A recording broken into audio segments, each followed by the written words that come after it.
Thank you so much for watching Landumc Goes There. Please subscribe and hit the like button and the bell notification button. Psycho is a 1960 psychological thriller film that's produced and directed by Alfred Hitchcock.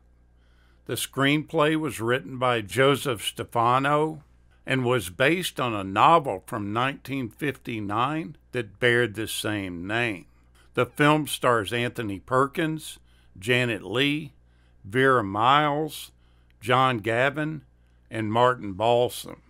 The storyline revolves around the fact that Phoenix office worker Marion Crane is fed up with the way life has treated her.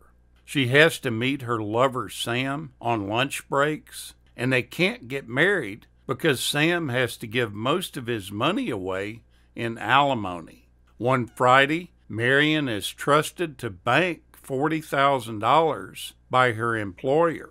Seeing the opportunity to take the money and start a new life, Marion leaves town and heads towards Sam's California store.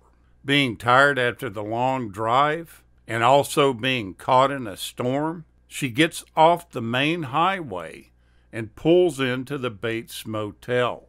The motel is managed by a quiet young man called Norman, who seems to be dominated by his mother.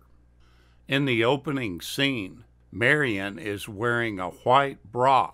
All this because Alfred Hitchcock wanted to show her as being angelic. After she has taken the money, the following scene has her in a black bra because she's done something wrong and evil. In a similar fashion, before she steals the money, she has a white purse. After she's stolen the money, her purse is then black.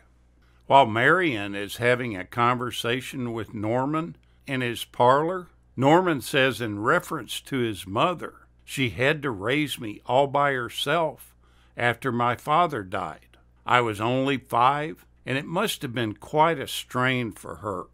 Anthony Perkins, who plays Norman, was his parents' only child, and he, like Norman, suffered the loss of his father when he was just 5 years old.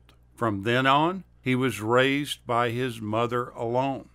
Norman makes the statement that business dropped away from the motel when the highway moved. This was a typical situation when the interstate highway system was being built in the 50s and 60s. The legendary Route 66 was one such victim in the western U.S., with large numbers of roadside businesses suddenly finding themselves on what then became back roads instead of the main highway.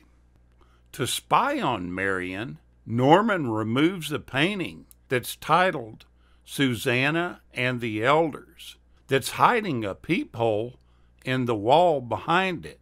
That painting is by a Dutch painter, and itself is a painting about voyeurism, being a depiction of a biblical story where a group of male elders spy on an innocent girl while she is bathing. Anthony Perkins and Janet Leigh were somewhat stereotyped after this film, and they stated after that they didn't mind being put into that category because of their participation in this movie. They said in interviews later on that they would rather be stereotyped and remembered forever for this classic than not to be remembered at all. Bernard Herrmann related how the shots of Marion driving away after taking the money looked just completely ordinary at first. Alfred Hitchcock thought of having the soundtrack convey anxious voices in her head to add to the action and tension. Herrmann noted, however, that it still didn't work until he suggested bringing back the main title music at that point. All in all, Hitchcock was delighted with Herrmann's arrangement of the film's music. Now, Hitchcock is known for building oversized props to achieve special shots that he wanted to do. For the shot looking up into the water stream of the shower head, He had a 6-foot diameter shower head made up, and he blocked the central jets so that the water sprayed in a cone past the camera lens, without any water spraying directly on it, allowing the filming process to work perfectly. Although Janet Leigh was not bothered by the filming of the famous shower scene at the time, seeing it on film profoundly moved her. She later went on to remark that it made her realize just how vulnerable women were when they were in the shower.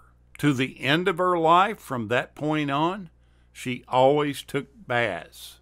Hitchcock is notorious for putting little Easter eggs all through his films.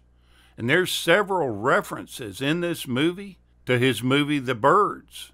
Even though The Birds was not released yet, it was his very next film. Marion's surname is listed as Crane. Norman's hobby is stuffing birds. And Norman states that Marion eats like a bird. All of these things pointing to Hitchcock's next production. Hitchcock was under contract to deliver one more film to Paramount Pictures, but Paramount executives believed that Psycho would be a complete box office flop, which is why they repeatedly tried to scrap the project.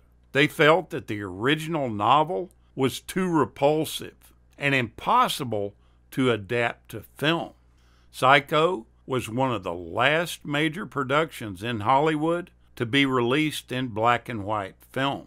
It was released in 1960, and 1961 was the last year where the majority of Hollywood films were released in black and white. Everything went to color after that.